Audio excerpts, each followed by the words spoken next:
Aroma semerbak dari semur daging sapi meruap dari dapur kecil, berpadu dengan wangi gulai kambing yang menggugah selera. Aku tersenyum puas seraya menyeka butiran keringat yang membasahi kening. Semua persiapan telah selesai. Kini, tinggal menunggu kedatangan bintang utama hari ini. Hari ini adalah hari yang istimewa. Suamiku, Baskara Dwi Prakoso, secara resmi dipromosikan menjadi kolonel. 5 tahun setelah aku meninggalkan segalanya untuk mengikutinya, akhirnya ia meraih mimpinya. Aku kini sudah terbiasa dengan kehidupan di kompleks perumahan perwira ini.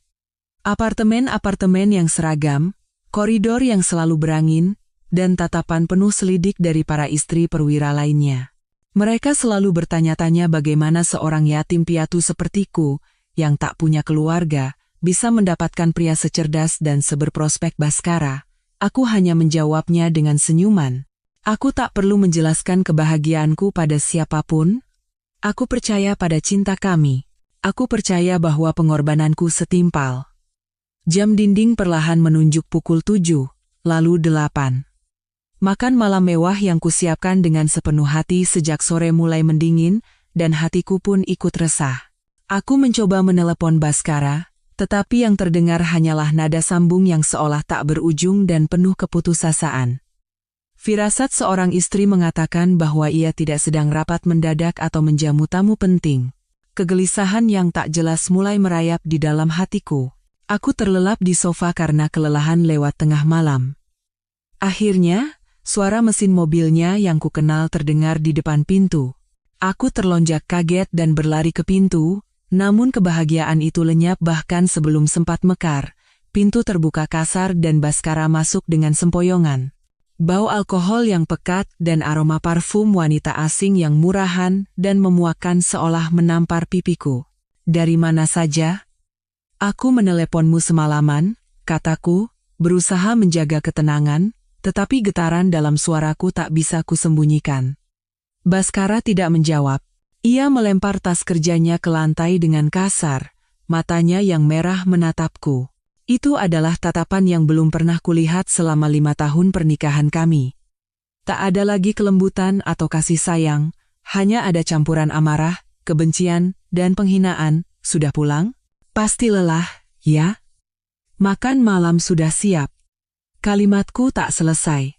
Baskara memotongnya dengan teriakan. Diam. Berhenti berpura-pura peduli padaku. Aku membeku. Apa maksudmu? Aku tidak mengerti. Tepat pada saat itu, sesosok bayangan kecil muncul dari balik punggung Baskara. Seorang wanita muda yang cantik, tetapi dengan ekspresi wajah yang kurang ajar. Perutnya buncit, tampak seperti hamil 6 bulan. Ia bergantung di lengan Baskara dengan sikap posesif, menatapku dengan tatapan menantang. Saat itu juga, duniaku runtuh. Aku harus berpegangan pada perabotan agar tidak jatuh karena kakiku lemas. Siapa dia? Suaraku terdengar serak dan asing. Baskara menatapku dengan senyum kejam di bibirnya. Tidak lihat? Ini Saskia Ayuningtyas, dan dia mengandung anakku. Putra yang tidak bisa kau berikan padaku. Setiap katanya bagai belati yang menusuk jantungku. Putra. Itulah alasannya. Semua kemanisan, semua janji, semua tahun pengorbanan hanyalah kemunafikan semata. Aku manjul. Itu adalah penderitaan terbesarku, dan kini ia menggunakannya untuk menghancurkan dan menghinaku. Wanita bernama Saskia itu bersandar pada Baskara dengan suara manja, sayang, aku lelah, aku ingin istirahat. Tentu saja, cintaku. Naiklah ke kamar kita dan beristirahatlah, jawab Baskara dengan nada lembut yang dulu hanya ditujukan padaku. Kamar kita?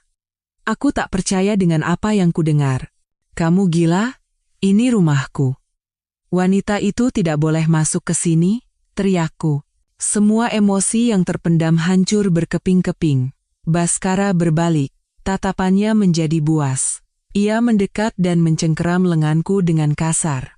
Jangan lupa, apartemen ini adalah fasilitas dari TNI yang diberikan padaku. Kamu itu hanya benalu yang hidup menumpang padaku, bisiknya di telingaku, suaranya mengandung kekejaman yang menusuk. Dengar baik-baik. Saskia akan tinggal di sini untuk menjaga kandungannya. Kalau kau bisa menerimanya, kau bisa terus hidup sebagai istri seorang kolonel. Kalau tidak, pergi dari sini sekarang juga. Ucapannya bagai siraman air es, melenyapkan semua ilusi dan harapan terakhirku. Pergi. Satu kata yang begitu sederhana, namun memiliki kekuatan yang lebih merusak daripada sumpah serapah. Kata itu sepenuhnya meniadakan 5 tahun masa mudaku, tahun-tahun di mana aku mengorbankan keluarga dan mimpiku untuk menjadi penopang yang kokoh baginya. Di matanya, aku hanyalah seorang penumpang yang bisa dibuang kapan saja. Aku menatap pria yang pernah kucintai dengan segenap hati. Wajahnya kini begitu asing dan kejam. Rasa sakit di dalam diriku seolah telah melampaui segala batas. Bukan lagi rasa sakit yang menyayat hati. Itu telah berubah menjadi keheningan yang senyap dan menakutkan, seperti kematian. Air mataku mengering. Jantungku serasa berhenti berdetak. Kekosongan yang dingin menguasai seluruh tubuhku. Melihatku tak berkata apa-apa, Baskara mungkin mengira aku takut dan telah menerima nasibku. Ia melepaskan lenganku dan berkata dengan nada lembut yang penuh kemurahan hati palsu, "Bagus. Tinggallah di kamar tamu dan jangan mengganggu Saskia. Nanti aku akan memberimu kompensasi untuk masalah ini." Kompensasi? Apa ia pikir pengkhianatan ini bisa dibayar dengan uang atau materi? Aku tertawa. Tawa yang kering dan pahit menggema di ruangan itu. Baskara dan kekasihnya menatapku dengan mata terbelalak. Mungkin mereka mengira aku sudah gila. Anda benar. Suaraku luar biasa tenang, tanpa sedikit pun getaran atau jejak kebencian. Karena saya tidak bisa menerimanya, maka sayalah yang harus pergi. Dahi Baskara berkerut, keterkejutan di wajahnya berubah menjadi amarah. Apa katamu, beraninya kau? Aku menatap lurus ke matanya. Besok pagi jam 9, kita bertemu di pengadilan militer untuk bercerai. Setelah mengatakan itu, aku berbalik seolah wajah mereka tak pantas lagi untuk kulihat. Aku menuju kamar tidur kami, bukan kamar kecil yang baru saja ia berikan padaku. Aku harus mengambil kembali apa yang menjadi milikku. Aku tidak membawa banyak barang. Hanya kartu identitas dan beberapa barang pribadi. Bahkan koper pun tak kuperlukan. Rumah ini, barang-barang ini, semuanya ternoda oleh kebohongan, aku tak ingin membawa apapun. Saat membuka pintu lemari, sebuah foto pernikahan kecil yang tertempel di dalamnya jatuh ke lantai. Di dalam foto itu, Baskara dan aku tersenyum cerah, penuh kebahagiaan. Kenangan hari itu kembali terlintas. Hari di mana ia berlutut melamarku, bersumpah akan mencintai dan melindungiku seumur hidup. Air mata yang kutahan dengan paksa kembali tumpah. Aku segera menyekanya. Tidak boleh, Cahyarini. Kau tidak boleh menunjukkan kelemahan di depan orang-orang yang telah menginjak-injakmu. Cinta telah mati. Sepenuhnya. Aku mengambil foto itu dan tanpa ragu merobeknya menjadi 2, lalu 4, dan melemparkannya ke tempat sampah. Sebuah pemutusan total dengan masa lalu. Saat aku keluar ke ruang tamu, Baskara menghalangi pintu. Ekspresinya campuran antara amarah dan ketidakpercayaan. Kau benar-benar mau pergi tengah malam begini? Mau kemana? Apa kau pikir bisa hidup tanpaku? Bukan urusanmu, jawabku dingin, mencoba melewatinya, tetapi Baskara menahanku. Rini, jangan buat keributan. Tadi aku hanya sedang marah. Kembalilah ke kamar. Kita bicara besok. Suaranya dibuat-buat lembut. Ia takut. Bukan takut kehilanganku, tetapi takut skandal ini akan mencoreng kehormatan dan kariernya sebagai kolonel yang baru saja dimulai. Istri yatim piatu yang patuh dan penurut jauh lebih baik bagi citranya daripada perceraian yang gaduh tepat setelah promosi. Aku terlalu mengenalnya. Lepaskan, geramku. Sudah kubilang, kita bertemu di pengadilan besok. Kalau kau tidak datang, aku akan mengajukan gugatan sendiri. Sikapku yang tegas membuat kesabaran Baskara habis. Ia menghempaskan tanganku dengan kasar. Baik. Pergi kalau kau mau pergi.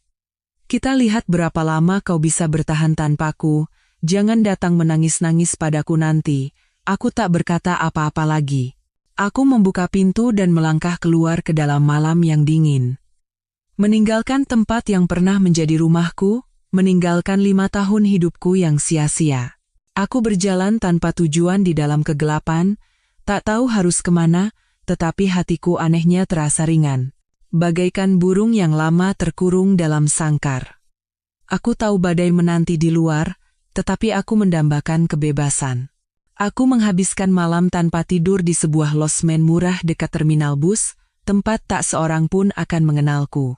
Kamarnya kecil dan tua, tetapi saat itu, tempat itu 1000 kali lebih aman daripada apartemen militer yang mewah. Duduk di dekat jendela, memandangi jalanan yang kosong, aku membiarkan hatiku larut dalam gejolak emosi.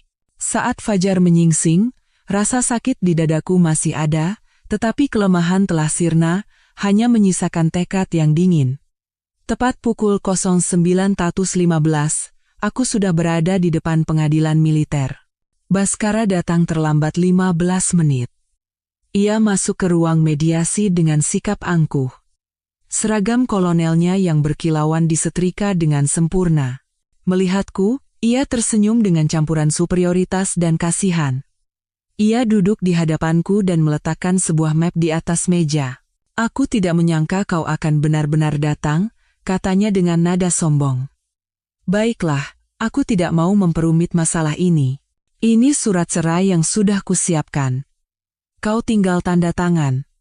Mengenai pembagian harta, apartemen ini milik dinas, jadi kau tidak punya bagian. Tapi mengingat masa lalu kita, aku akan memberimu 500 juta rupiah.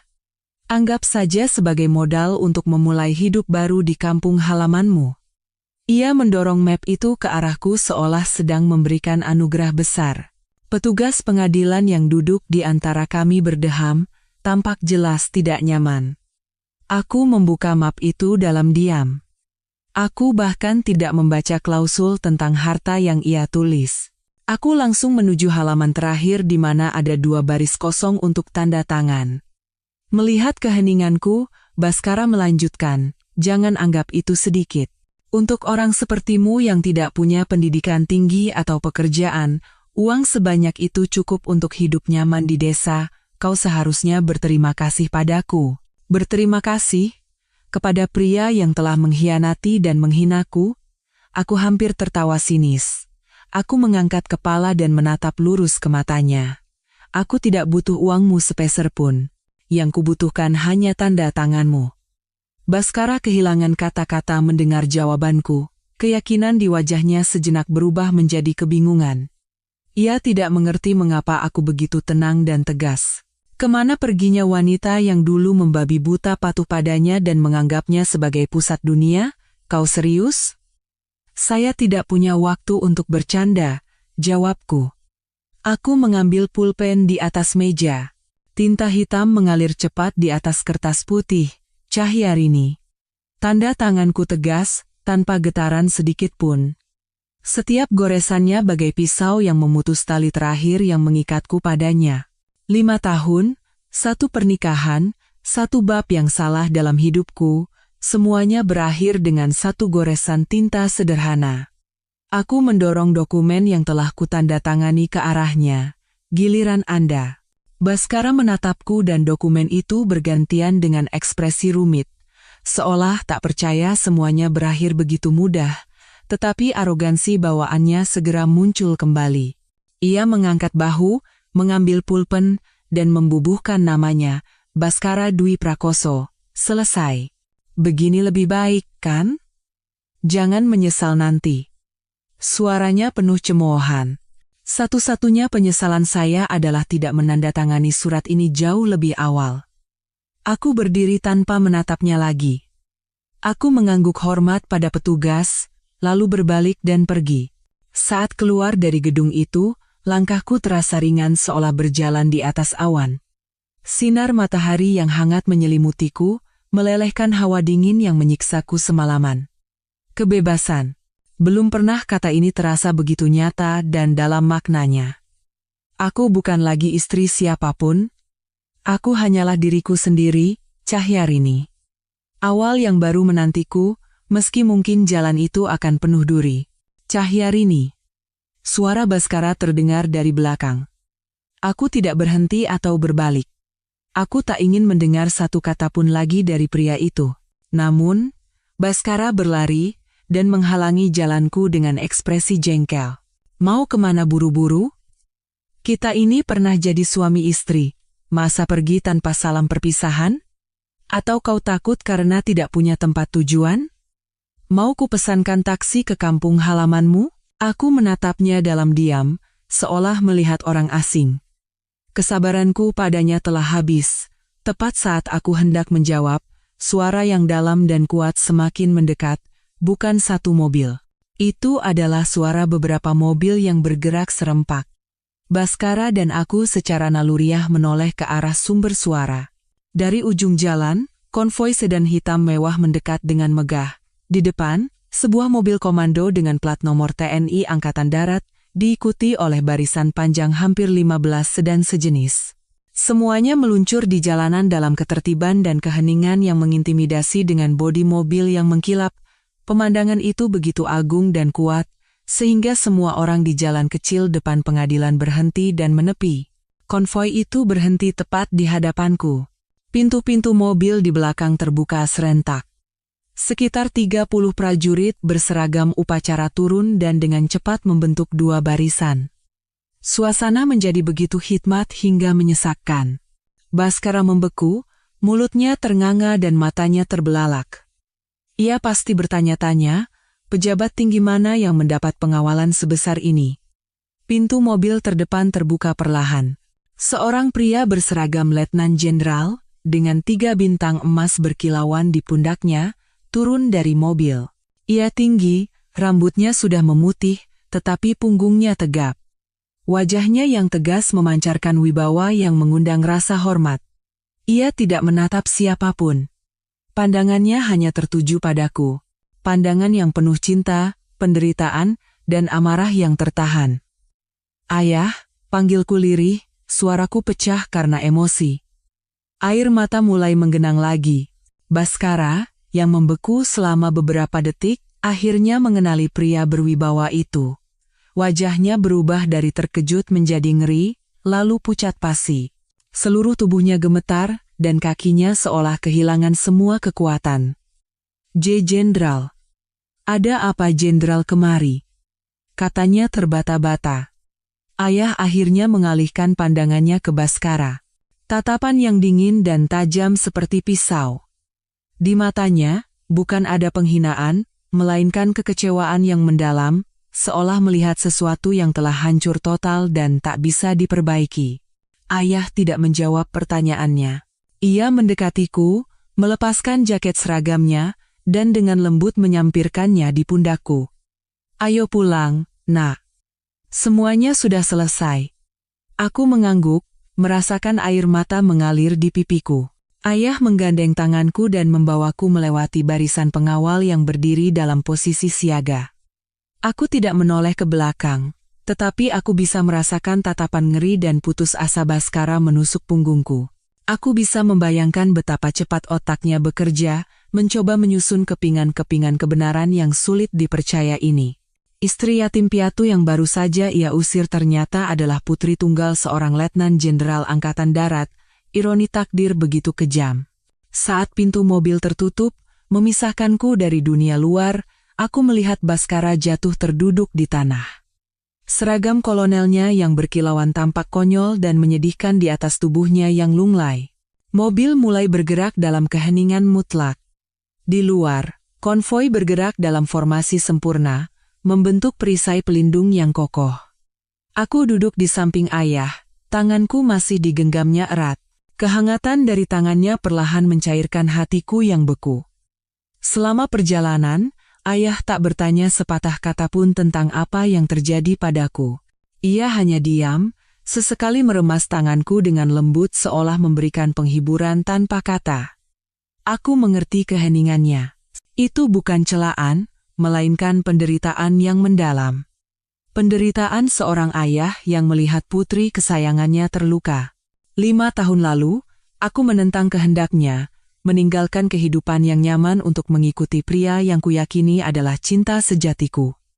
Ayah saat itu menentang keras. Katanya, Baskara terlalu ambisius dan materialistis, tidak benar-benar mencintaiku. Namun, dengan keras kepala masa muda, aku tidak mendengarkannya. Aku bahkan memutuskan kontak dengan keluarga untuk membuktikan bahwa pilihanku benar. Dan sekarang, aku kembali dalam keadaan seperti ini, pernikahan yang hancur, hati yang penuh luka. Aku salah. Benar-benar salah. Ayah, maafkan aku, bisikku dengan suara serak. Ayah menoleh. Tak ada sedikit pun kemarahan di matanya. Ia hanya menghela napas, lalu mengulurkan tangannya yang lain untuk menyeka air mataku. Bukan salahmu. Salah ayah yang tidak cukup tegas menahanmu. Yang penting, kau sudah pulang, Rini. Rumah kita akan selalu menunggumu. Mobil tidak menuju kompleks perwira, melainkan berbelok ke jalan raya yang rindang dan memasuki sebuah kawasan perumahan elit yang dijaga ketat. Inilah rumahku yang sebenarnya. Tempat aku lahir dan dibesarkan. Tempat yang kutinggalkan selama 5 tahun terakhir. Di tengah taman luas yang terawat apik, sebuah rumah megah bergaya klasik berwarna putih berdiri dengan anggun dan gagah. Semuanya masih sama, tak ada yang berubah. Hanya hati manusia yang telah berbeda. Saat mobil berhenti, kepala pelayan kami yang sudah tua, Pak Mulyono, sudah menunggu di depan pintu. Melihatku, ia tak bisa menyembunyikan emosinya dan matanya berkaca-kaca. Selamat datang kembali, Non Rini.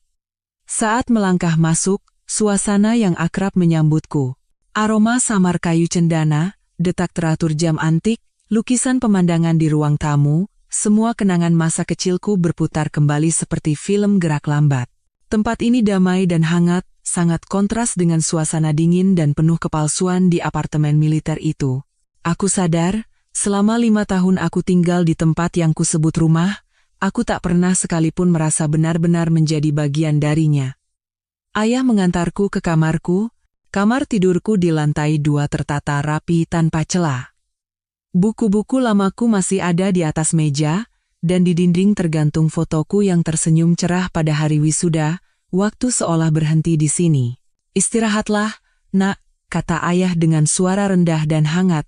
Anggap saja kau baru bangun dari mimpi buruk yang panjang. Sekarang kau sudah bangun, semuanya akan baik-baik saja. Saat ia hendak berbalik, aku menghentikannya.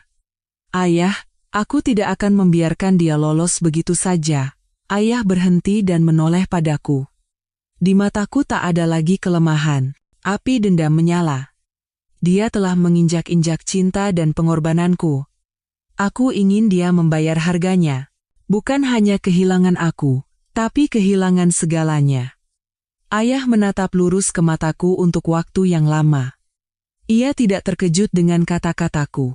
Mungkin ia mengerti bahwa putrinya, meskipun tampak lembut, mewarisi ketegasan dan keteguhan hatinya. Ia mengangguk pelan. Baiklah, istirahatlah, keadilan akan ditegakkan. Siapapun yang berbuat salah harus menanggung akibatnya. Tak ada pengecualian. Kata-kata ayah tidak keras atau mengancam, tetapi mengandung bobot yang luar biasa. Aku tahu, badai yang sesungguhnya baru saja akan dimulai.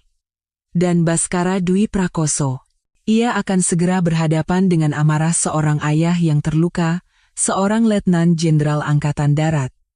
Setelah aku beristirahat di kamar, ayah tidak langsung menuju ruang kerjanya. Ia turun ke dapur dan secara pribadi menyiapkan sepoci teh kamomil. Aroma teh yang menenangkan memenuhi ruangan, tetapi tidak mampu meringankan beban di hatinya. Ia duduk diam di kursi goyang di ruang keluarga, menatap kosong ke taman hijau, tetapi pikirannya melayang jauh. Pak Mulyono, kepala pelayan yang setia, datang membawakan selimut dengan diam-diam. Jenderal, udaranya dingin. Sebaiknya Jenderal beristirahat. Jenderal Suryo menggeleng dan menerima cangkir teh yang disodorkan. Tidak apa-apa, Mulyono. Kau pergilah istirahat. Ia menyesap tehnya. Rasa pahit di ujung lidah sepertinya tidak sepahit penderitaan di hatinya. Bayangan putrinya dengan wajah pucat dan mata kosong, namun berusaha tegar, terus menghantuinya. Ia menyalahkan dirinya sendiri. Seandainya ia lebih keras, seandainya ia tidak menyerah pada keras kepala putrinya, Rini tidak akan menderita seperti ini. Ia pernah percaya pada Bhaskara. Ia percaya cinta bisa mengubah seseorang, tetapi itu adalah sebuah kekeliruan.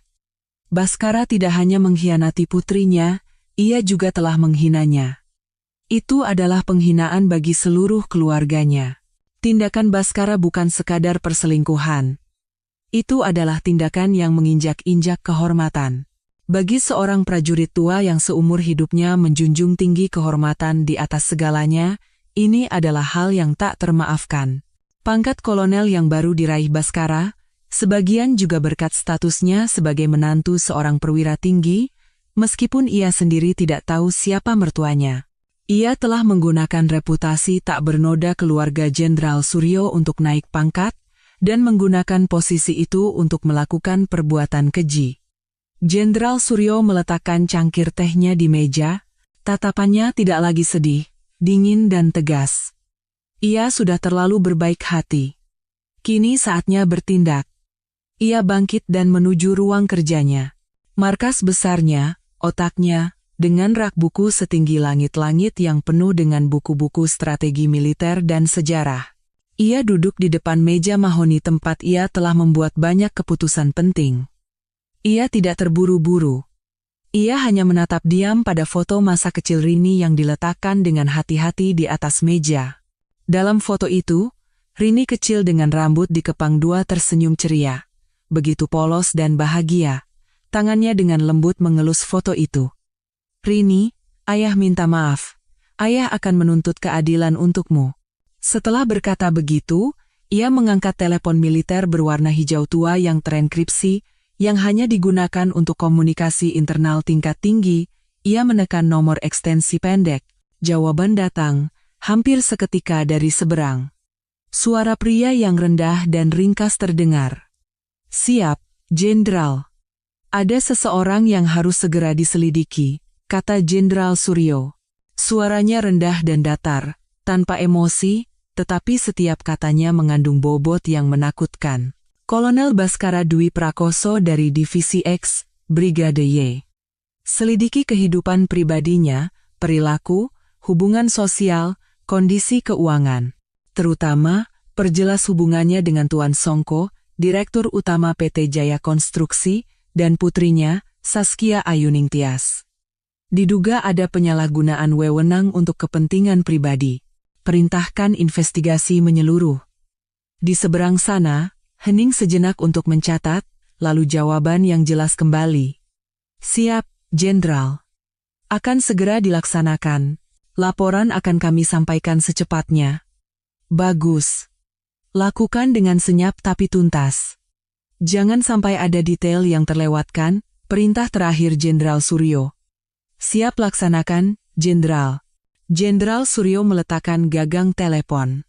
Bunyi klik telepon yang ditutup menggema di ruang kerja yang sunyi, seperti ketukan palu hakim yang baru saja menjatuhkan vonis. Tanpa teriakan atau ancaman, hanya satu panggilan telepon, perintah singkat telah diberikan. Mesin investigasi raksasa dan ketat di militer mulai bergerak. Bhaskara Dwi Prakoso, yang mungkin masih mabuk kemenangan bersama alkohol dan kekasihnya, sama sekali tidak tahu bahwa badai yang sesungguhnya sedang mengamuk di atas kehidupan dan karier yang begitu ia banggakan. 2 hari pertama setelah pulang, aku hanya tidur. Tidur nyenyak tanpa mimpi buruk. Seolah-olah tubuhku sedang menebus kelelahan panjang selama 5 tahun terakhir. Aku tidak memikirkan Bhaskara, Saskia, atau rencana balas dendam. Aku mengizinkan diriku untuk menjadi lemah, melepaskan segalanya dalam lindungan keluarga. Ayah tidak menggangguku, hanya memerintahkan staf untuk menyiapkan makanan kesukaanku dan teh herbal untuk membantu tidur nyenyak. Ayah memberiku ruang dalam keheningan untuk menyembuhkan luka pertamaku sendiri. Pada pagi hari ketiga, saat aku sedang membaca buku di ruang kerja ayah, ia masuk membawa secangkir teh kamomil hangat. Ia meletakkan teh di atas meja dan duduk di hadapanku. Sudah lebih baik, Tanyanya dengan suara berat. Aku mengangguk dengan senyum tipis. Ya, Ayah. Jauh lebih baik. Rasanya seperti baru bangun dari mimpi panjang. Bagus, kata Ayah. Kalau begitu, sudah saatnya kau tahu kabar pertama. Ia mendorong selembar kertas HVS ke arahku. Itu adalah salinan surat keputusan resmi. Beberapa baris kalimat singkat dengan stempel merah kesatuan. Dalam rangka kelancaran proses investigasi internal, Kolonel Baskara Dwi Prakoso untuk sementara waktu diskors dari jabatannya. Keputusan ini berlaku sejak tanggal ditandatangani. Aku membaca kalimat-kalimat itu berulang kali. Perasaan dingin namun memuaskan menjalari seluruh tubuhku. Ini adalah permulaan. Tembakan pertama telah dilepaskan. Aku tidak merasakan kegembiraan atau euforia, melainkan ketenangan yang aneh, seolah-olah melihat sebatang pohon busuk mulai tumbang. Itu adalah hal yang memang harus terjadi.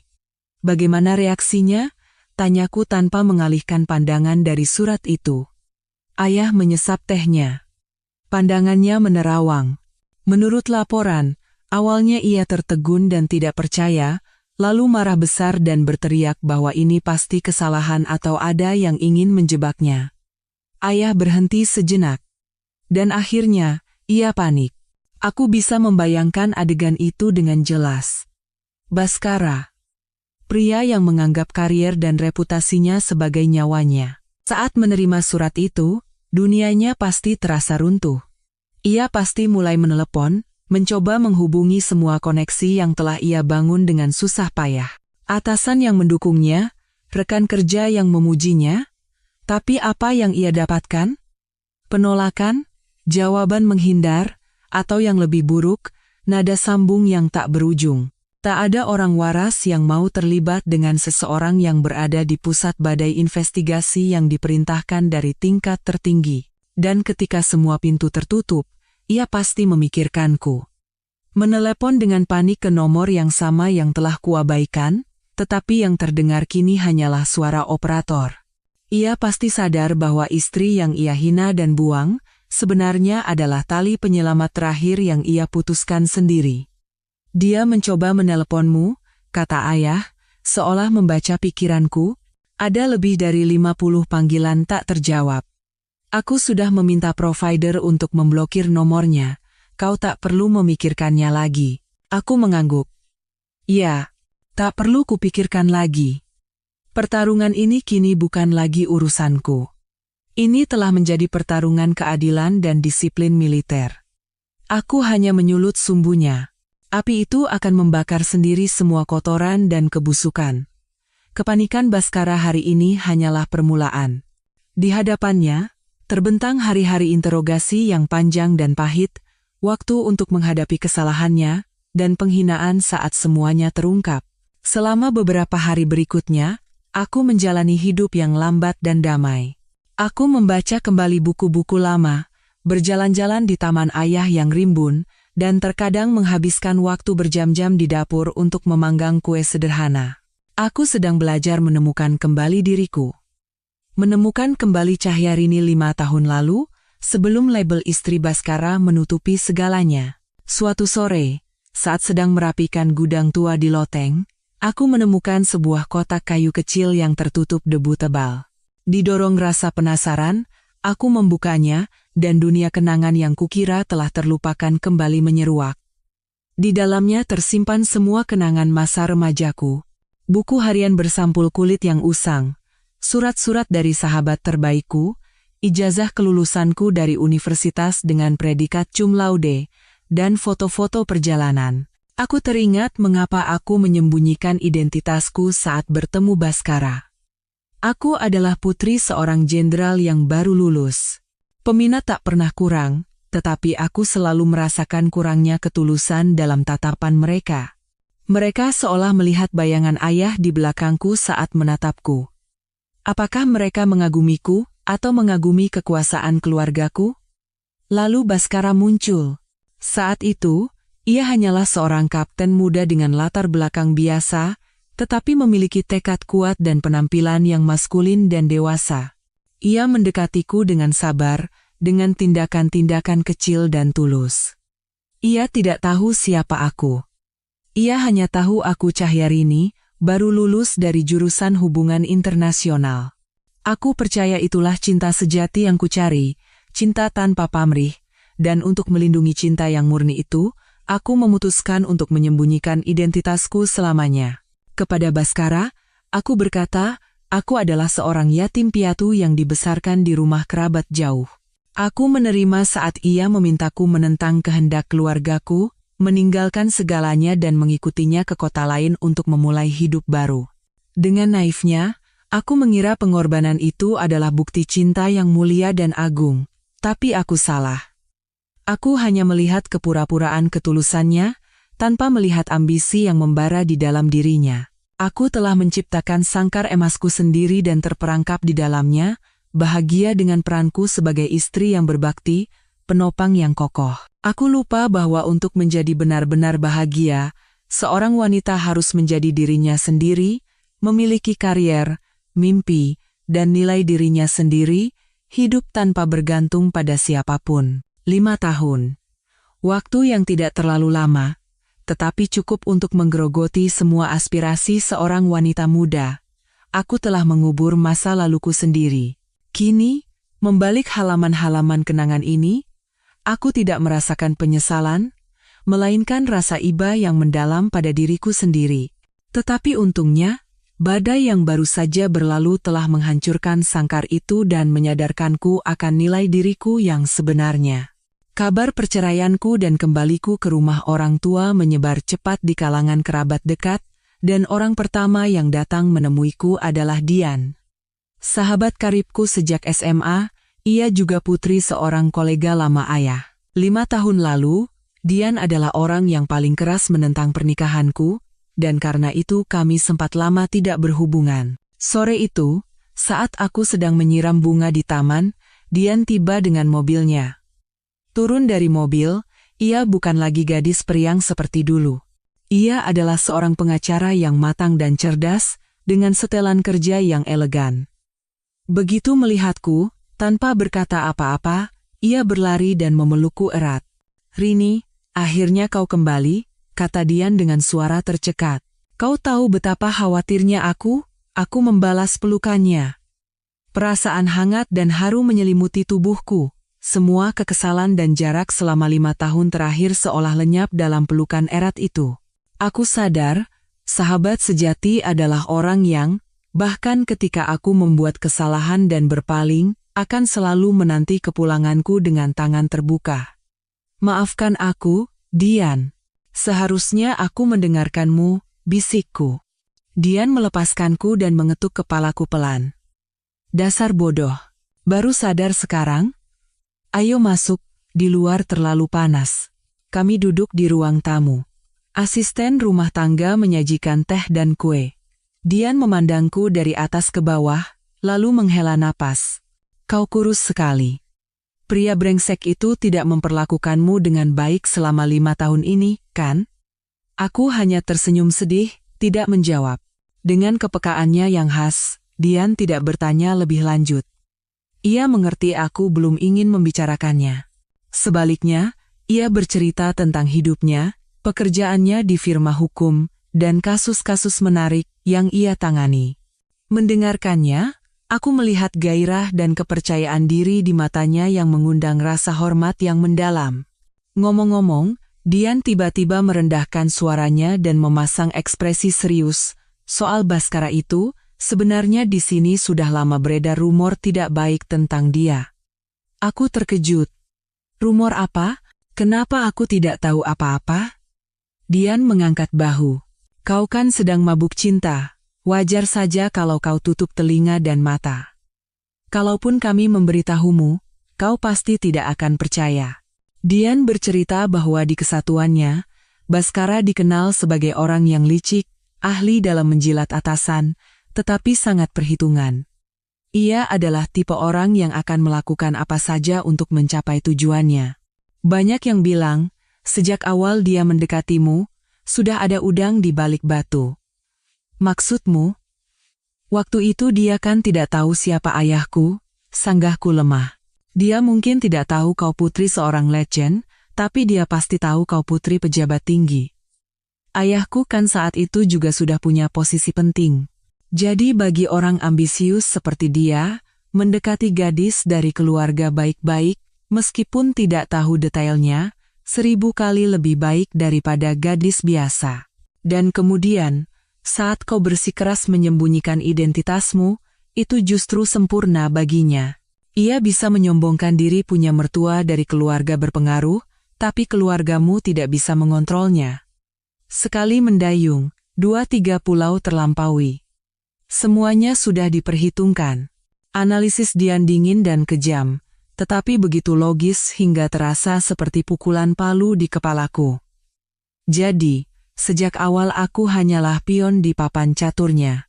Cinta yang murni dan tanpa pamrih yang begitu kubanggakan, ternyata hanyalah sebuah sandiwara yang diperhitungkan dengan cermat. Melihatku terdiam, Dian menggenggam tanganku. Yah, sudahlah, semua sudah berlalu, yang penting kau sudah lepas dari dia. Kau punya ayahmu, punya aku, punya kami semua. Kami tidak akan membiarkanmu terluka lagi. Tepat pada saat itu, bel pintu berbunyi lagi. Sekelompok teman lama kami, semua anak tentara, menyerbu masuk. Ternyata Dian telah memanggil mereka semua untuk menyelamatkanku. Mereka membawa banyak makanan lezat, botol anggur, dan yang terpenting, tawa dan obrolan. Rumah yang biasanya sunyi itu tiba-tiba dipenuhi keceriaan dan semangat. Malam itu, kami makan, bercerita, dan tertawa seperti dulu. Untuk pertama kalinya setelah sekian lama, aku merasa hidup kembali, merasa menjadi diriku sendiri. Aku sadar, kebahagiaan terkadang bukanlah romansa yang penuh gairah, melainkan kehangatan persahabatan, rasa memiliki, dan perasaan dicintai tanpa syarat. Pelukan sahabat sejati adalah obat terbaik untuk hati yang terluka. Sementara aku perlahan menemukan kedamaian di sisi keluarga dan teman-temanku, di tempat lain, seseorang hidup dalam kecemasan dan kegelisahan. Saskia Ayuning Tias. Setelah kemunculannya yang dramatis, secara resmi menempati apartemen yang dulu menjadi milikku dan Baskara. Ia telah mendapatkan pria dan rumah yang begitu ia inginkan. Beberapa hari pertama, ia hidup dalam euforia kemenangan dan kesenangan. Ia membuang semua barang-barangku, mendekorasi ulang segalanya sesuai seleranya, dan menyombongkan diri kemana-mana bahwa ia akan segera menjadi istri seorang kolonel yang muda dan tampan. Namun, kebahagiaan itu tidak berlangsung lama. Beberapa hari kemudian, Baskara menerima surat skorsing dari jabatannya. Berita itu merupakan pukulan telak bagi mimpi Saskia untuk menjadi nyonya kolonel.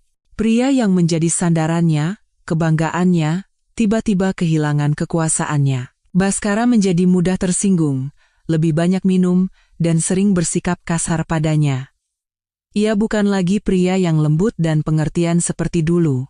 Saskia mulai cemas. Apartemen mewah ini, barang-barang mahal, semuanya bergantung pada karier Baskara. Jika terjadi sesuatu pada Baskara, semua ini akan lenyap seperti asap. Ia tidak mencintai Baskara, ia mencintai status dan uangnya. Ia telah mempertaruhkan seluruh masa depannya pada kartu ini, dan kini ia berisiko kehilangan segalanya. Malam itu, setelah Baskara pergi minum lagi, Saskia duduk sendirian di ruang tamu yang dingin. Ia memandang sekeliling. Semuanya indah dan mewah, tetapi terasa hampa dan menakutkan. Ia mengangkat telepon dan menelepon ibunya. "Ma, ini aku," kata Saskia dengan suara terisak. "Ada apa lagi? Kau buat masalah lagi?" Suara ibunya terdengar ketus dari seberang. "Mas Baskara, dia diskors dari jabatannya. Aku takut sekali. Kalau terjadi apa-apa padanya, bagaimana nasib kita, Ma?" Ibunya terdiam sejenak, lalu berkata, "Sudah ibu bilang, hati-hati. Masa kau tidak pikir wanita itu bukan orang sembarangan? Baru tahu sekarang? Tapi sudahlah, nasi sudah menjadi bubur. Kau punya senjata terbaik, kehamilanmu. Pegang erat-erat Baskara. Jangan sampai lepas." Tapi akhir-akhir ini dia aneh sekali. Marah-marah karena hal sepele. Tidak mau mendengarkanku lagi, keluh Saskia.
Ya, kau harus lebih manis.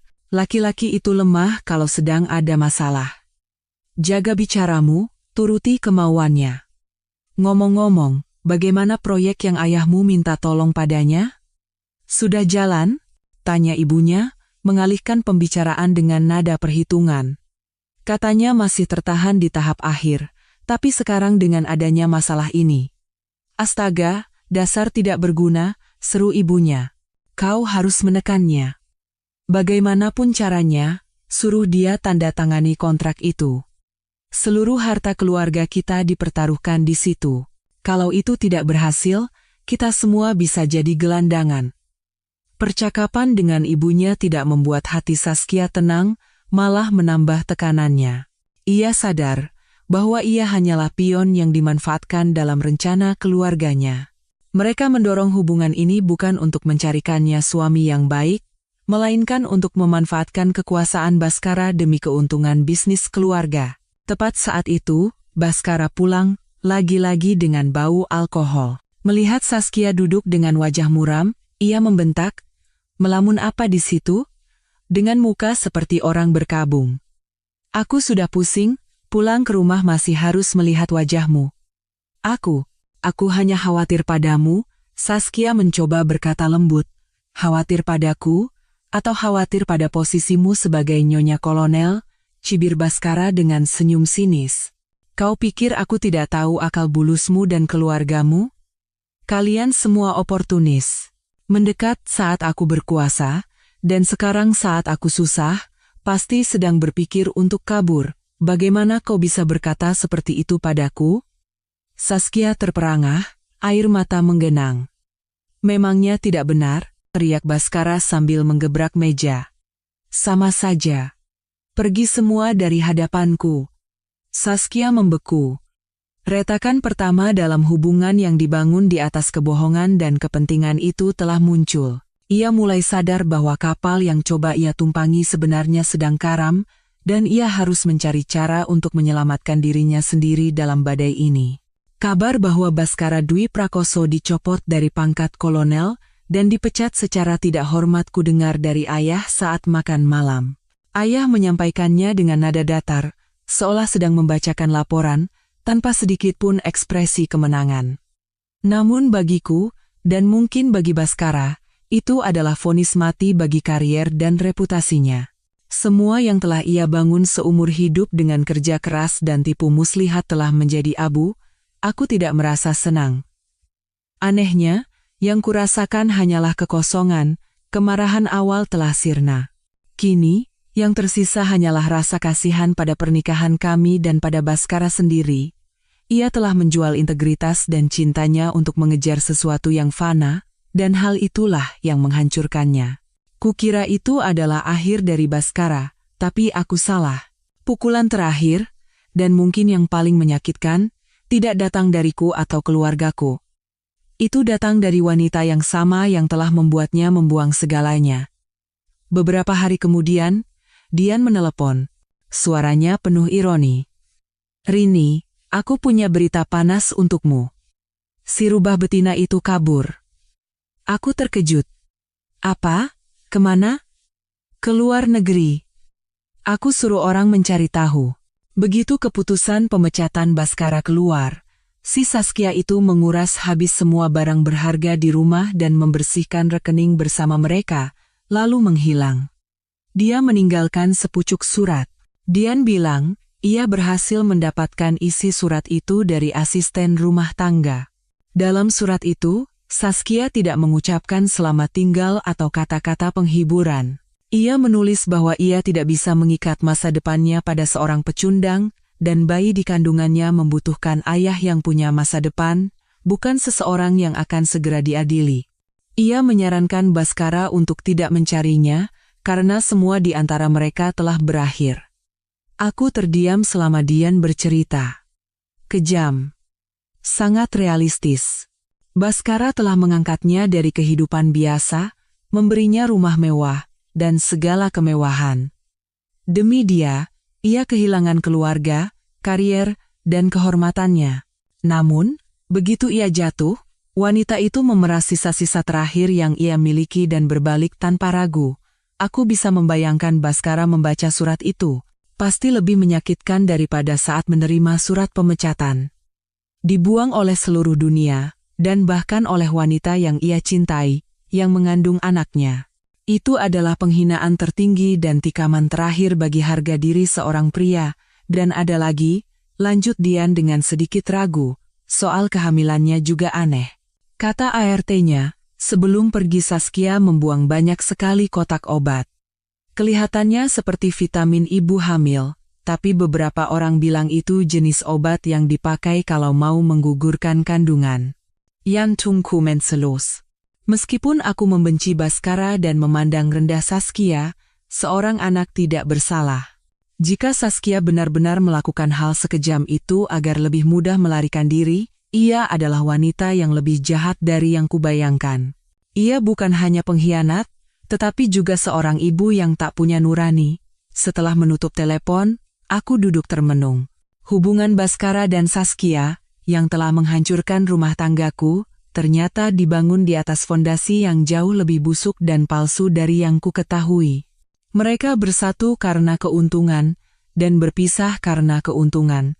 Tak ada cinta, hanya pemanfaatan. Kini, saat Baskara tak lagi punya nilai guna, Saskia siap membuangnya, dan mungkin juga anak dalam kandungannya, seperti barang kedaluarsa. Aku tidak lagi membenci Baskara. Kini ia hanya tampak sebagai pria yang menyedihkan dan patut dikasihani. Ia telah menghancurkan kebahagiaannya sendiri demi mengejar ilusi yang indah namun kosong seperti gelembung sabun. Dan ketika gelembung itu pecah, yang tersisa hanyalah tangan hampa dan hati yang berdarah. Namun, perhatianku kini beralih pada sebuah misteri lain, sebuah rahasia yang terkubur selama bertahun-tahun. Kotak kayu kecil peninggalan ibuku, yang kutemukan saat merapikan gudang. Pikiranku terlalu kalut saat itu, jadi aku hanya menyimpannya. Tapi sekarang, dalam keheningan malam, sesuatu mendorongku untuk membukanya. Kotak itu terbuat dari kayu cendana, terlihat sangat tua. Sudut-sudutnya telah usang dimakan waktu. Tutupnya tidak memiliki kunci, hanya sebuah kait kuningan yang telah pudar. Dengan tangan gemetar, aku membukanya. Aroma melankolis dari kayu dan kertas tua menyentuh hidungku, bau nostalgia masa lalu.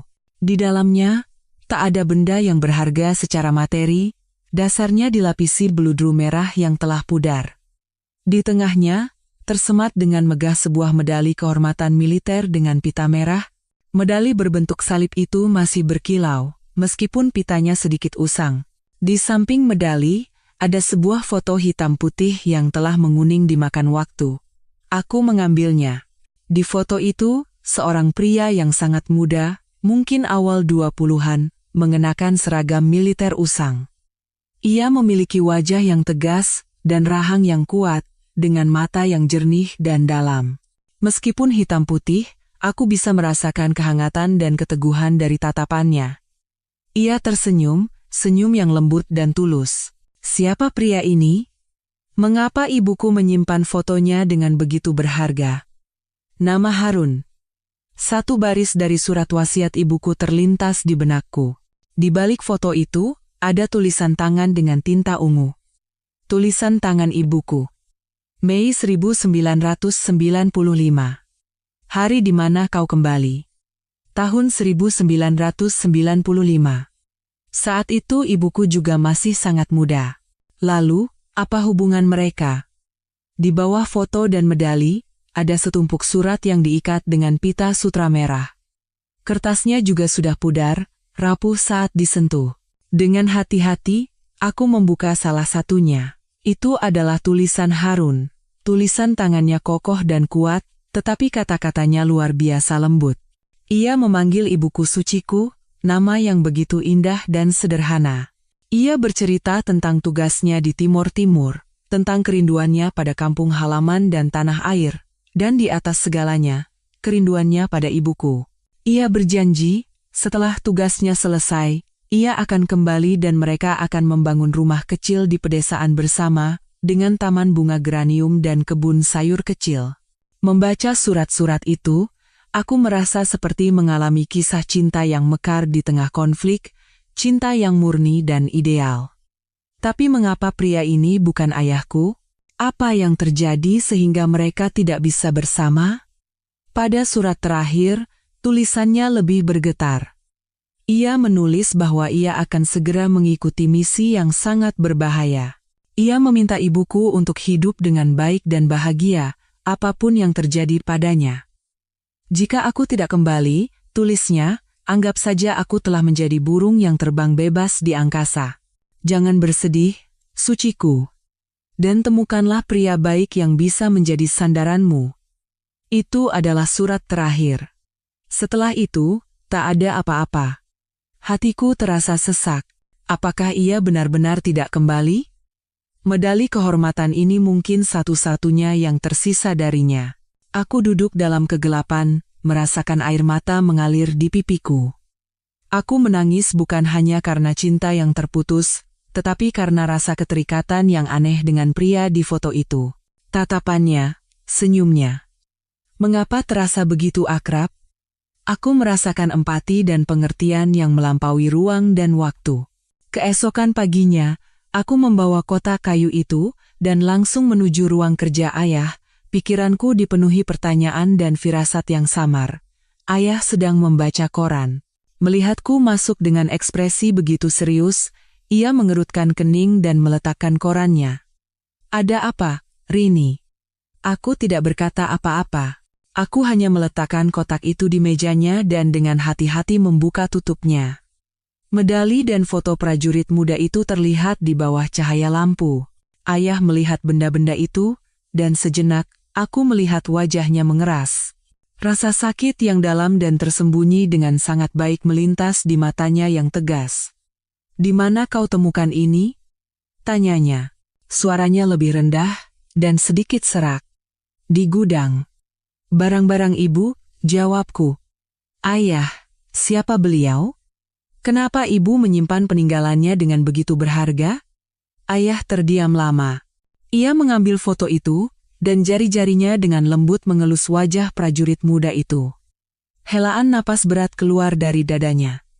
Namanya Harun. Katanya akhirnya. Kapten Harun. Rekan seperjuanganku, dan sahabat terbaikku. Kami seperti saudara kandung saat bertugas di Timur Timur. Rekan seperjuangan? Hanya itu? Aku tidak percaya.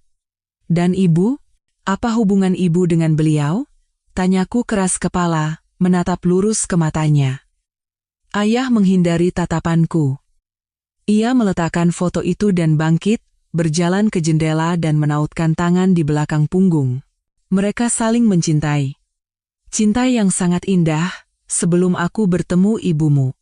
Kebenaran terungkap, tetapi itu hanya membuatku semakin bingung. Lalu kenapa ibu akhirnya menikah dengan ayah? Ayah tidak berbalik. Suaranya terdengar jauh. Begitulah hidup di masa perang, nak. Tidak semua kisah cinta berakhir bahagia. Harun gugur. Ia Popalv penyergapan kejam beberapa hari sebelum pasukan kami ditarik pulang. Medali ini dianugerahkan secara anumerta atas pengorbanannya. Rasanya seperti ada yang meremas jantungku. Ia benar-benar tidak kembali. Pemuda yang menulis surat-surat penuh cinta itu telah tinggal selamanya di medan perang negeri seberang. Ibuku pasti sangat menderita. Aku bertemu ibumu beberapa waktu setelah itu. Saat aku mengunjungi keluarga Harun, ia larut dalam kesedihan. Aku mendampinginya, menghiburnya. Cinta kami lahir dari empati dan berbagi penderitaan. Aku telah berjanji pada Harun sebelum ia berangkat misi terakhir. Jika terjadi sesuatu padanya, aku akan menjaga keluarganya dan suci. Aku menepati janjiku. Cerita ayah logis dan mengharukan. Kisah cinta, persahabatan, dan pengorbanan yang mulia. Namun, entah kenapa, jauh di lubuk hatiku, aku merasa ada sesuatu yang tidak pas. Intuisiku mengatakan ada bagian krusial dari cerita yang masih tersembunyi. Tatapan ayah saat melihat foto itu. Rasa sakit yang melintas. Itu bukan hanya kesedihan kehilangan seorang sahabat. Kenapa ayah tidak pernah menceritakan tentang Pak Harun? Tanyaku. Aku tidak ingin membuka kenangan yang menyakitkan, jawab ayah. Masa lalu harus dibiarkan beristirahat dengan tenang. Ibumu juga berpesan begitu sebelum meninggal. Ia ingin kau menjalani hidup yang damai, tanpa dibayangi oleh kisah generasi kami. Ia menoleh padaku. Matanya tulus dan penuh cinta. Rini, kau sudah cukup menderita karena Baskara. Jangan lagi membebani pikiranmu dengan hal yang sudah berlalu. Harun adalah pahlawan, dan ibumu serta aku akan selalu berterima kasih atas pengorbanannya. Cukup itu yang kau tahu. Aku terdiam. Aku tahu aku tidak bisa bertanya lebih jauh. Ayah ingin menutup cerita ini, dan aku menghormati keputusannya. Mungkin ia benar-benar ingin melindungiku dari kebenaran yang menyakitkan. Aku bangkit dan dengan hati-hati memasukkan kembali barang-barang itu ke dalam kotak. Baik, ayah. Maaf sudah membuat ayah sedih. Tidak apa-apa, nak. Ayah mendekat dan mengelus kepalaku. Sekarang, kau adalah satu-satunya kebahagiaan dan kebanggaan terbesarku. Hiduplah dengan baik. Bahagialah. Itu yang diinginkan olehku, ibumu, dan juga paman Harunmu. Aku memeluknya erat. Pelukannya selalu menjadi tempat perlindungan teraman dan terkokoh bagiku. Aku memutuskan untuk menyimpan pertanyaanku untuk sementara waktu. Mungkin ayah benar. Aku harus fokus pada masa kini dan masa depan. Namun, senyum lembut dan mata hangat prajurit muda bernama Harun itu telah terpatri di hatiku seperti cap panas. Hidupku perlahan kembali normal. Siang hari, aku membaca, mengejar kembali pengetahuan ekonomi dan politik yang kutinggalkan selama 5 tahun. Ayah sering membantuku dengan membawakan bahan bacaan atau analisis terkini dan berdiskusi bersama. Wanita modern, katanya, tidak boleh hanya tahu cara memasak. Harus punya pengetahuan dan pemikiran mandiri. Malam hari, aku pergi bersama Dian dan teman-teman ke kafe atau menonton film. Mereka membantuku beradaptasi kembali dengan kehidupan sosial, menemukan kembali senyum dan keceriaan masa muda. Rasa sakit dari pernikahan yang hancur masih ada, tetapi bukan lagi luka yang menganga dan perih. Itu telah mulai sembuh, menjadi pelajaran yang kubayar mahal. Sementara itu, kabar tentang Baskara sesekali terdengar. Setelah dipecat dan ditinggalkan Saskia, ia hancur total. Ia tenggelam dalam alkohol dan kehilangan semua semangat hidup. Investigasi jaksa militer terus berlanjut, dan menurut Dian, ditemukan banyak bukti bahwa Baskara telah menggunakan jabatannya untuk membantu perusahaan ayah Saskia. Jerat hukum semakin mengencang.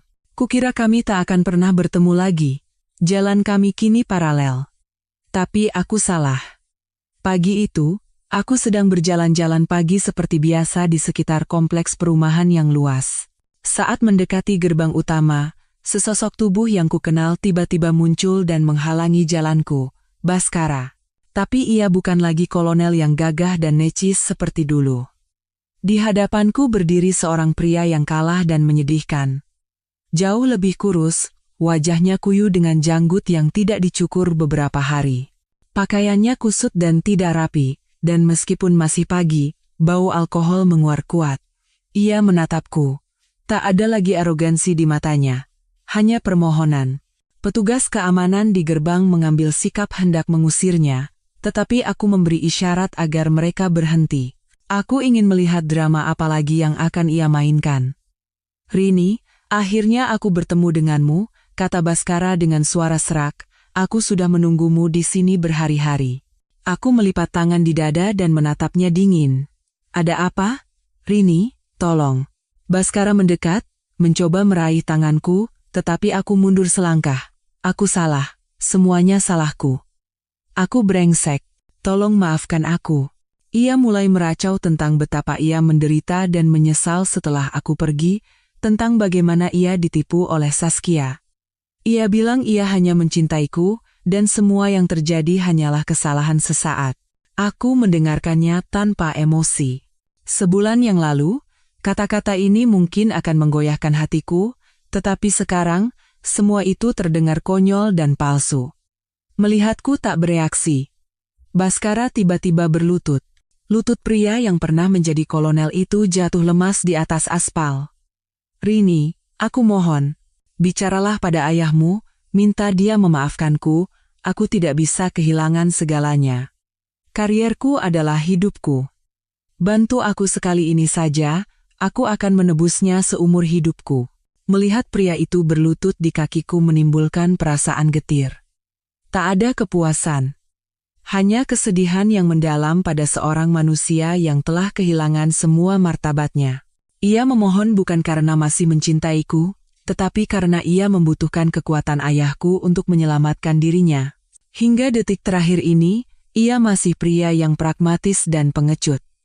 Berdirilah, Pak Baskara, suaraku sedingin es. Jangan membuatku semakin membencimu. Baskara mengangkat kepala dengan mata penuh harap. Jadi, kau akan membantuku. Aku tersenyum meremehkan. Menurut Anda, setelah semua yang Anda lakukan padaku, apa Anda pikir aku sebodoh itu mau memohon pada ayahku untuk pria yang telah mengkhianatiku? Hidup Anda adalah karier Anda, tapi hidupku hampir Anda hancurkan malam itu. Wajah Baskara mengeras. Senyum harapannya lenyap. Aku melanjutkan dengan suara berwibawa.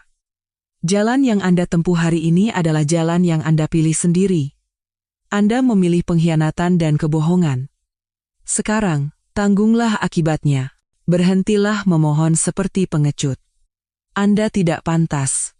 Setelah mengatakan itu, aku berbalik dan berjalan pergi tanpa menoleh. Teriakan putus asa Baskara menggema di belakangku, tetapi tidak lagi menyentuh hatiku.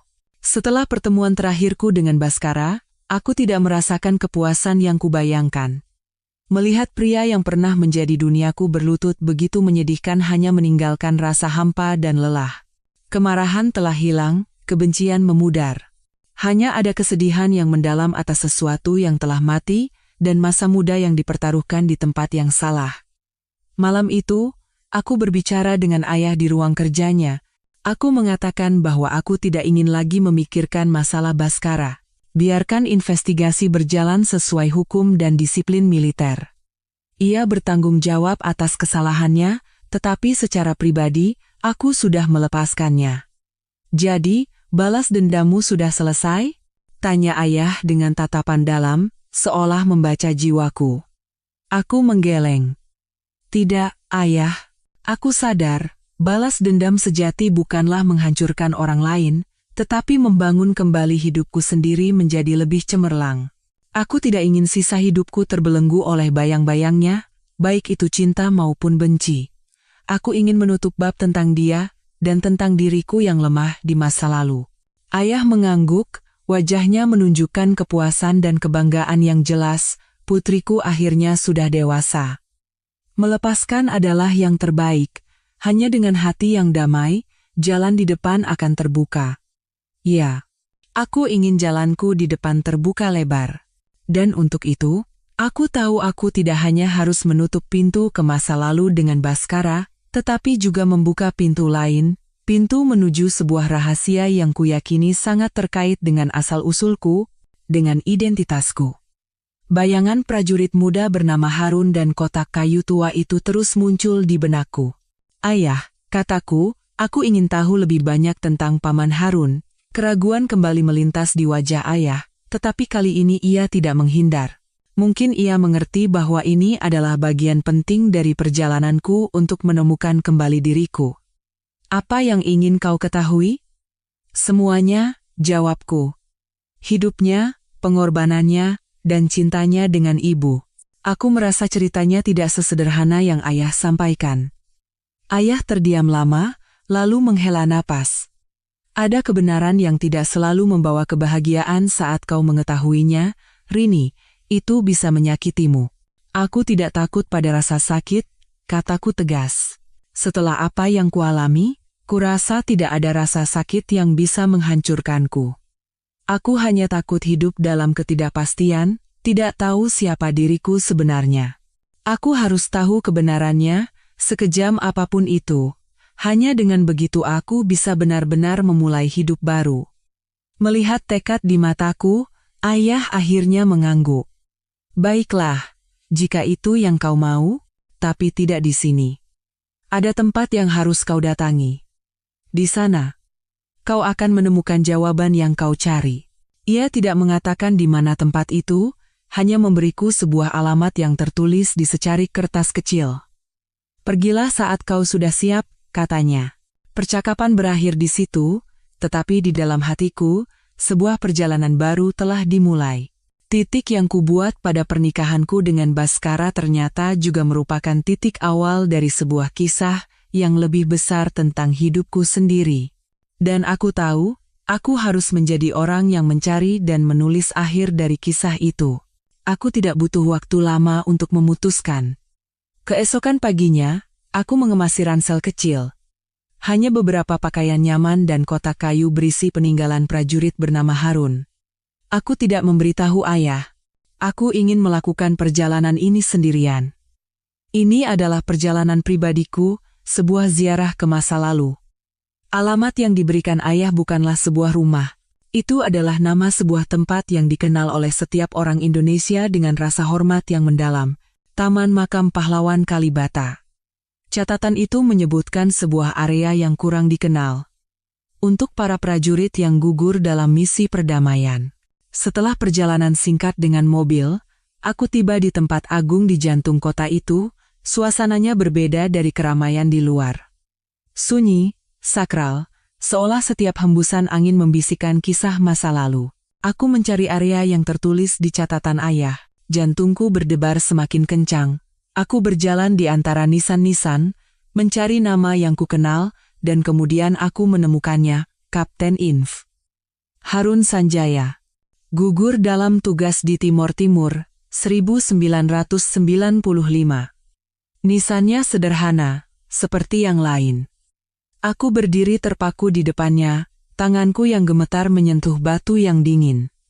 Selamat pagi, Paman Harun, bisikku. Saya Rini. Saya datang berkunjung. Aku duduk, mengeluarkan medali dan foto usang dari kotak dan meletakkannya dengan hati-hati di atas nisan. Aku bercerita padanya tentang hidupku, kesalahanku, kekecewaanku. Aku tidak tahu mengapa. Aku hanya merasa perlu berbagi dengannya, seolah ia adalah kerabat dekat. Saat itulah, sesosok tubuh tinggi dan pendiam muncul di belakangku. Aku terkejut dan menoleh. Ayah. Ia ada di sana. Entah sejak kapan. Ia mengenakan pakaian sipil, tanpa pangkat atau medali. Tatapannya tertuju padaku, lalu ke nisan.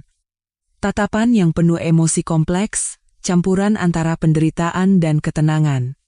Ayah tahu kau akan datang, kata ayah dengan suara rendah dan serak. Ia mendekat dan berdiri di sampingku, di depan makam sahabat lamanya. Ayah, kenapa di sini? Tanyaku heran. Ayah langsung kemari saat tahu kau tidak ada, jawabnya. Sepertinya sudah waktunya. Ada kebenaran yang hanya bisa diucapkan di tempat yang tepat. Di sini, di hadapan Harun, mungkin adalah tempat yang paling pantas. Aku terdiam. Firasat kuat menguasaiku. Tabir misteri yang selama ini kucari akan segera tersingkap. Ayah meletakkan setangkai bunga putih kecil di atas nisan. Ia menatap tulisan nama sahabatnya. Matanya terhanyut ke masa lalu yang jauh. Rini, ia memulai dengan suara pelan, semua yang ayah katakan tentang Harun adalah benar. Ia adalah rekan seperjuanganku, sahabat terbaikku. Ibumu dan dia saling mencintai dengan mendalam. Tapi ada satu kebenaran paling penting yang ayah sembunyikan darimu selama ini. Ia menoleh padaku. Matanya dipenuhi emosi yang tak terlukiskan. Ia menggenggam tanganku. Tangan seorang prajurit yang kapalan, tetapi luar biasa hangat. Harun bukan hanya rekan seperjuanganku, katanya. Dia adalah ayah kandungmu. Kata-kata terakhir yang diucapkan dengan lembut itu menyambar seperti petir. Telingaku berdengung. Dunia di sekitarku seolah bergoyang. Aku menatap ayah, lalu ke nisan bertuliskan nama Harun, bergantian. Ayah kandungku. Pria di foto itu, pria yang menulis surat-surat penuh cinta itu, adalah orang yang memberiku kehidupan. Tidak. Tidak mungkin. Gumamku, tak percaya dengan apa yang ku dengar. Lalu ayah. Ayah adalah orang yang berjanji padanya untuk menjagamu dan ibumu, potong ayah dengan suara pecah. Sebelum Harun berangkat misi terakhir, ia punya firasat buruk. Ia menitipkan ibumu, yang saat itu sudah mengandungmu, pada ayah. Ia membuat ayah berjanji, jika ia tidak kembali, ayah akan menggantikan posisinya sebagai ayahmu. Memberimu keluarga yang utuh, melindungimu dari semua badai kehidupan. Air mata mulai mengalir di pipiku. Kebenaran yang begitu besar dan sulit diterima. Jadi, aku bukanlah anak yatim piatu yang dihina Baskara. Aku adalah putri dari dua pria luar biasa. Satu yang memberiku kehidupan, dan satu lagi yang mendedikasikan hidupnya untukku. Misi terakhir Harun sangat berbahaya, lanjut ayah. Membongkar jaringan intelijen yang sangat kuat. Ia berhasil, tapi ia gugur sebagai pahlawan. Musuh-musuhnya adalah orang-orang yang sangat berpengaruh. Tangan mereka bisa menjangkau sangat jauh. Untuk melindungimu, untuk melindungi satu-satunya keturunan Harun, ibumu dan ayah memutuskan untuk menyembunyikan identitasmu selamanya. Ayah mengadopsimu secara hukum, memberimu nama keluargaku. Hanya dengan begitu kau bisa tumbuh dengan damai. Kini aku mengerti segalanya. Rasa sakit di mata ayah setiap kali melihat peninggalan Harun, itu bukan hanya kesedihan kehilangan sahabat, itu adalah penderitaan seorang pria yang memikul rahasia dan janji suci di pundaknya seumur hidup. Aku juga mengerti mengapa ibuku menyimpan benda-benda itu dengan begitu berharga. Itu adalah caranya untuk mengenang pria yang ia cintai, dan untuk menyimpan sebagian dari akar putrinya. Ayah, Isaku, memeluknya erat. Aku menangis karena nasib kejam orang tuaku, Harun dan Suci. Aku menangis karena pengorbanan diam-diam ayahku, Suryo Wibisono. Dan aku menangis untuk diriku sendiri, yang setelah bertahun-tahun, akhirnya menemukan akarku. Ayah mengelus punggungku yang bergetar. Jangan menangis lagi, nak. Ayahmu, Harun, adalah seorang pahlawan. Kau harus bangga padanya. Ayah yakin ia dan ibumu sedang menjagamu dan tersenyum. Kami tinggal lama di depan makam ayahku, Harun. Untuk pertama kalinya dalam hidupku, aku merasakan ikatan batin yang sakral. Meskipun terhalang oleh batas hidup dan mati, aku merasa cintanya menyelimutiku. Setelah emosiku mereda, ayah Suryo membawaku ke sebuah tempat yang tenang. Sebuah rumah pedesaan kecil milik seorang kolega lamanya, tempat yang damai untuk kami berbicara. Kami duduk di beranda yang menghadap ke lembah yang sunyi. Ayah meletakkan sebuah peti kayu militer tua, jauh lebih besar dari kotak kecil milik ibuku, di atas meja.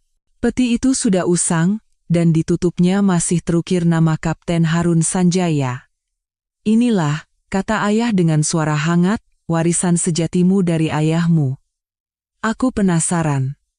Warisan? Harta apa yang ditinggalkan oleh ayah Harun untukku? Tapi warisan seorang prajurit seperti dia bukanlah sesuatu yang bisa diukur dengan uang. Ayah Suryo membuka peti itu.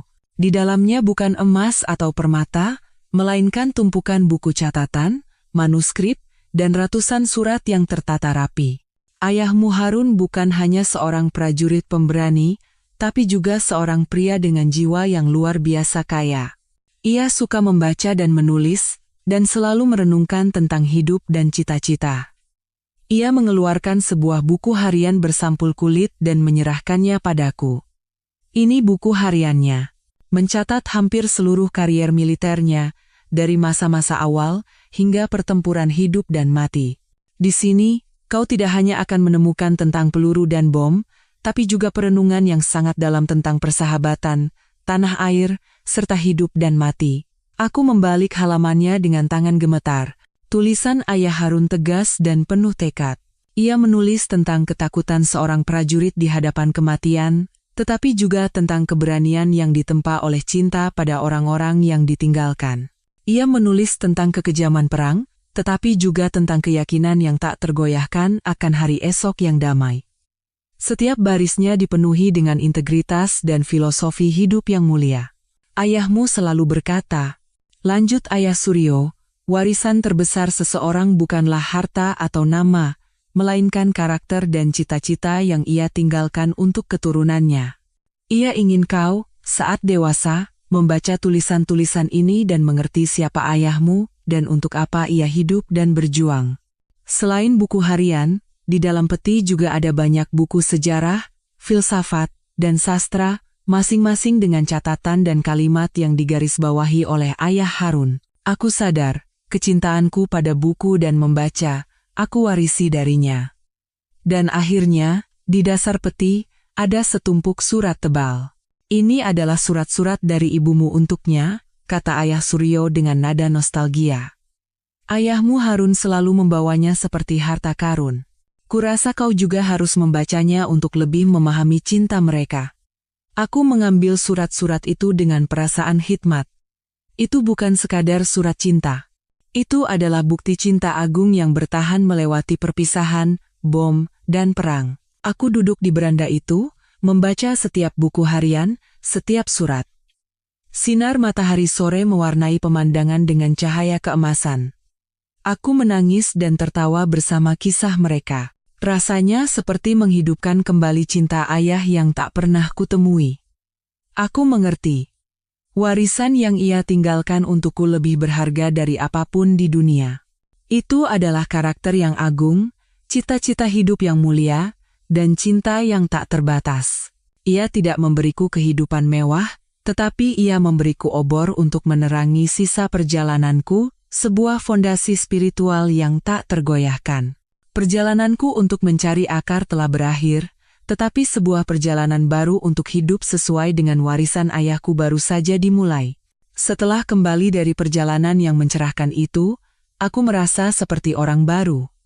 Kedamaian yang dalam dan kokoh bersemayam di jiwaku, sesuatu yang belum pernah kurasakan sebelumnya. Rahasia kelahiranku tidak melukaiku. Sebaliknya, itu mengisi kekosongan di dalam diriku, dan memberiku jangkar spiritual yang kuat. Aku tahu siapa diriku dan di mana tempatku.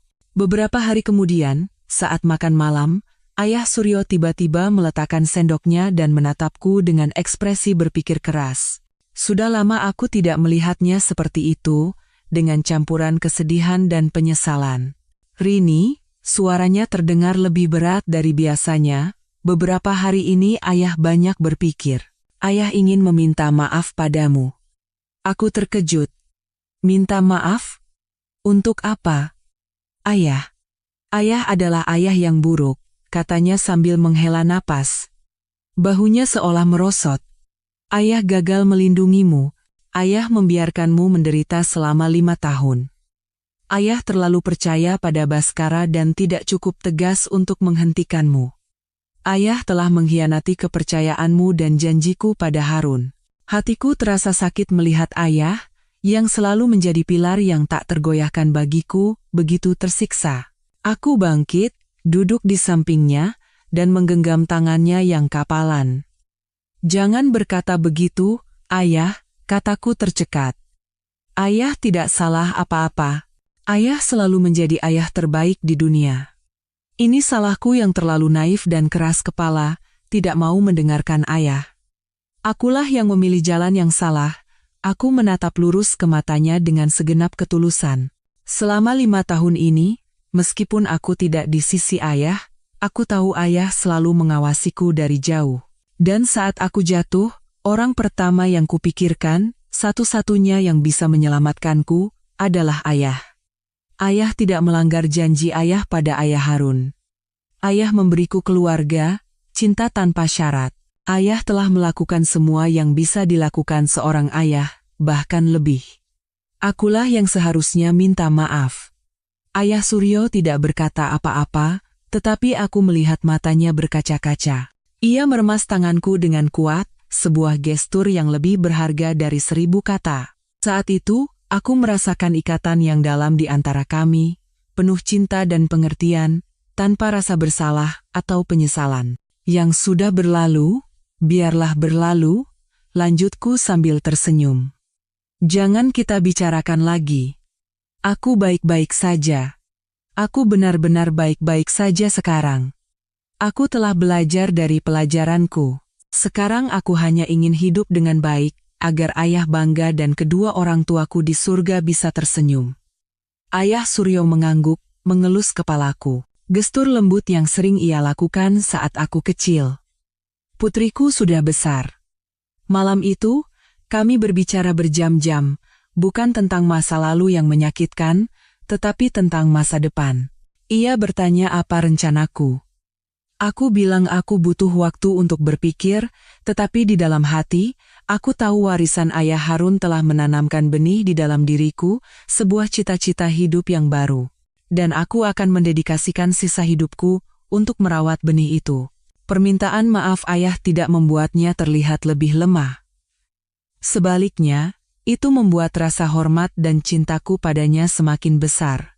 Karena aku mengerti, hanya pria yang benar-benar agung dan mencintai anaknya yang punya keberanian untuk mengakui kesalahannya.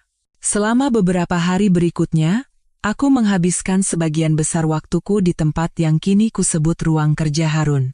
Ayah Suryo telah membawakan peti militer dan semua peninggalan ayah kandungku, menatanya di sebuah ruangan khusus. Itu menjadi ruang sakralku. Aku melahap setiap halaman buku hariannya, setiap buku yang ia baca. Semakin banyak membaca, semakin aku mengagumi karakter dan cita-citanya. Ayahku Harun bukan hanya seorang prajurit. Ia adalah seorang pria dengan hati yang penuh belas kasih dan visi untuk masa depan. Buku hariannya tidak hanya berisi tentang perang, tetapi juga tentang pemikirannya tentang perdamaian. Ia khawatir tentang rekan-rekannya yang akan pulang dengan luka fisik dan mental, tentang para janda dan anak-anak yatim perang. Satu kutipan dari buku hariannya terukir selamanya di hatiku. Pengorbanan terbesar bukanlah kematian, melainkan bagi mereka yang bertahan hidup. Kita berjuang bukan untuk dikenang, tetapi agar mereka yang ditinggalkan bisa hidup lebih baik. Dan tanggung jawab mereka yang menikmati kedamaian adalah merawat mereka yang telah memungkinkan kedamaian itu ada.